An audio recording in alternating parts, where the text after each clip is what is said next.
Hello, all my dear Sagittarian friends. This is Maxine Taylor, and I have your amazing forecast for August right here. I'll get into it in just a minute. I first, though, want to tell you about my August special. Some of you have been waiting for this. I know you have. Periodically, I offer a special discount on my birth charts and my forecasts. And with the economy, what it is worldwide, this is a time when people need their readings more than ever, but can afford them less than ever. So if you go to my website, MaxineTaylor.com, you'll see all the information. My webmaster has done a beautiful job of delineating everything and explaining it in detail.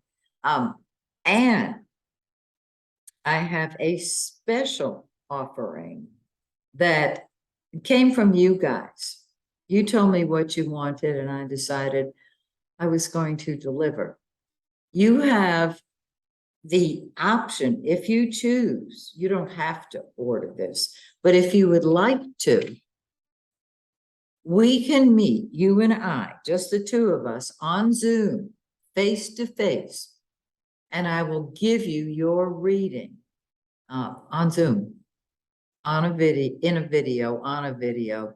And you'll be able to ask me your questions right there. I think you'll find it very helpful, very enjoyable. And I know I have missed visiting one-on-one with my clients. The reason is what I normally do is wait for my energy to be high. And then I sit in front of my computer and give the client the reading. And that energy surge can occur any time of day or night. Well, it makes it easy for me to conserve my energy. So what I realized is that there are times when you really need to talk to me. And so I'm making it available, and I hope you enjoy it. Okay, Sagittarius, let's talk about this terrific forecast you got here. Wow. All right, let's start with Jupiter. Jupiter is the greater benefic. It blesses you. It's God's law. It's expansion. It's joy. It's happiness. And it's in your fifth house of fun and games. Woo! Social life. Can you say that? The fifth house is also the house of children. And so you may find that you're wanting to spend more time with your kids than they with you. They should be more optimistic.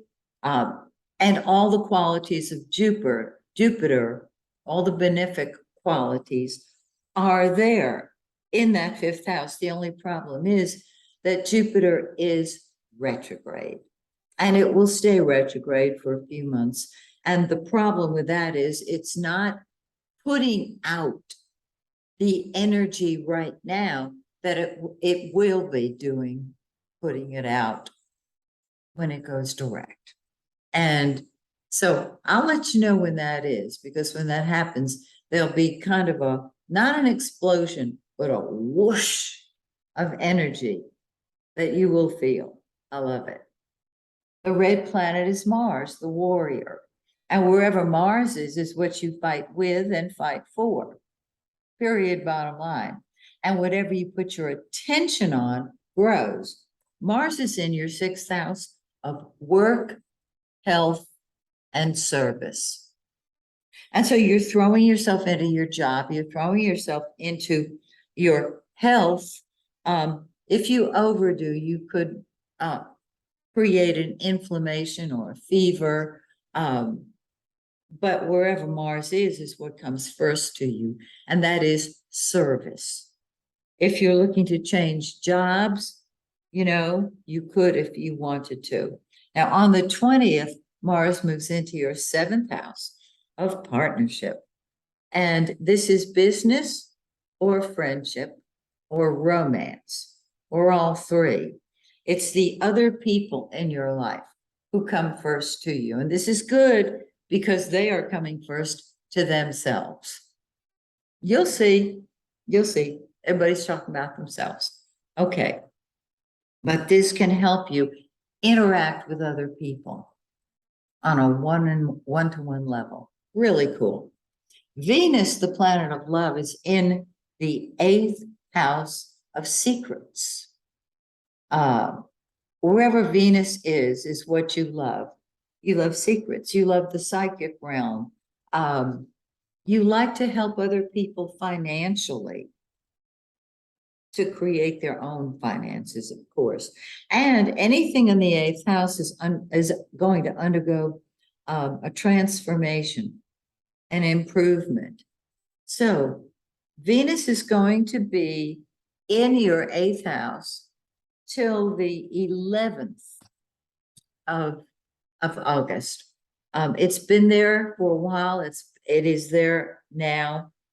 This can be really great for you because your love nature is undergoing a transformation. And then Venus moves into your 9th house where you see a panoramic view that you did not see before. You're seeing the big picture. I love it. I think it's terrific. You're going to want to travel. You're going to want to talk concepts because that is what you are good at. You're a natural student of human nature and you see what others don't. I know it surprises you that others don't have the knowledge of human nature that you do. So when Venus moves into your 9th house, I'm still thinking of 11th. When Venus moves into your 9th house, you'll be ready to travel long distance. You'll be ready to move upward in your studies, perhaps. You may meet somebody from far away. That sounds like a romantic song, but it's true. And so interacting with people from other countries is really what you would love at that point. Now, the sun is the yellow planet, and there it is in your 9th house. And wherever the sun is, it lights up that area of life. And that becomes your focal point. So Venus is there. The sun is there. And you're saying, I want to travel. I want to finish writing that book that you've been working on. See what I'm saying? The center of your life is the big picture. Then on the 22nd, the sun moves into your 10th house, the place of leadership, whether in your career or in your social arena. You can be a leader at this point, and I encourage that. This is after the 22nd, okay? And you will lead quite beautifully. Now, Mercury is the blue planet. Mercury is going to enter the shadow of the retrograde on August 20th. I tell you this because when Mercury goes into the shadow of the retrograde, it feels just like Mercury is retrograde. Well, it's not, but it feels that way because it's in the shadow. I tell you this so that you won't think you're going nuts, all right? It's like the herald that announces, get ready, Mercury's fixing to go retrograde. You know what I mean? So be aware of that. Now, Mercury is not an action planet. It's a thinking planet. It's in your 9th house of the higher mind right now. Perfect. On the 4th, it will move into the 10th house. And so you're thinking in terms of your public image, you're thinking in terms of your career. There can be a lot of communication coming from you as a leader, the sun, and sharing ideas. This is a great place to sell and teach. And then on the 25th, Mercury enters your 11th house of the humanitarian. and being a friend to all. You may not act on it right when it moves into the 11th house because you're thinking about it.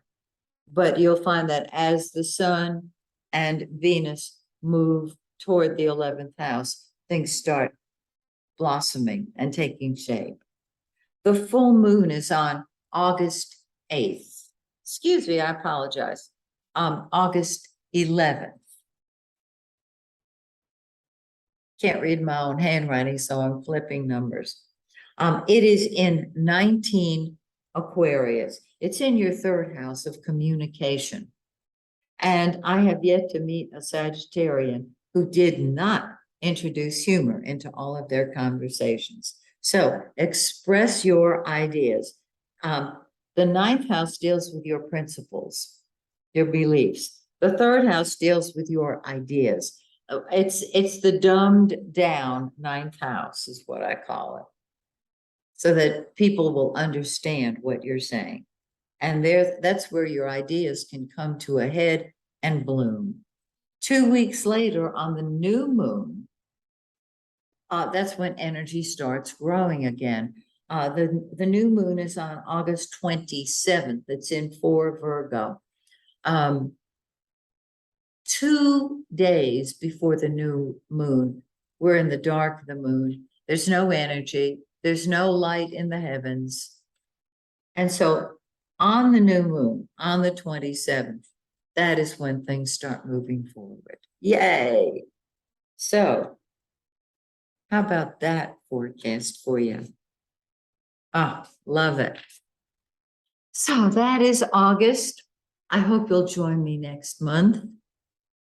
When once again I take a look at your forecast, keep you up to date on what's going on. Till we meet again, may the stars shine brightly on you and yours. Bye for now.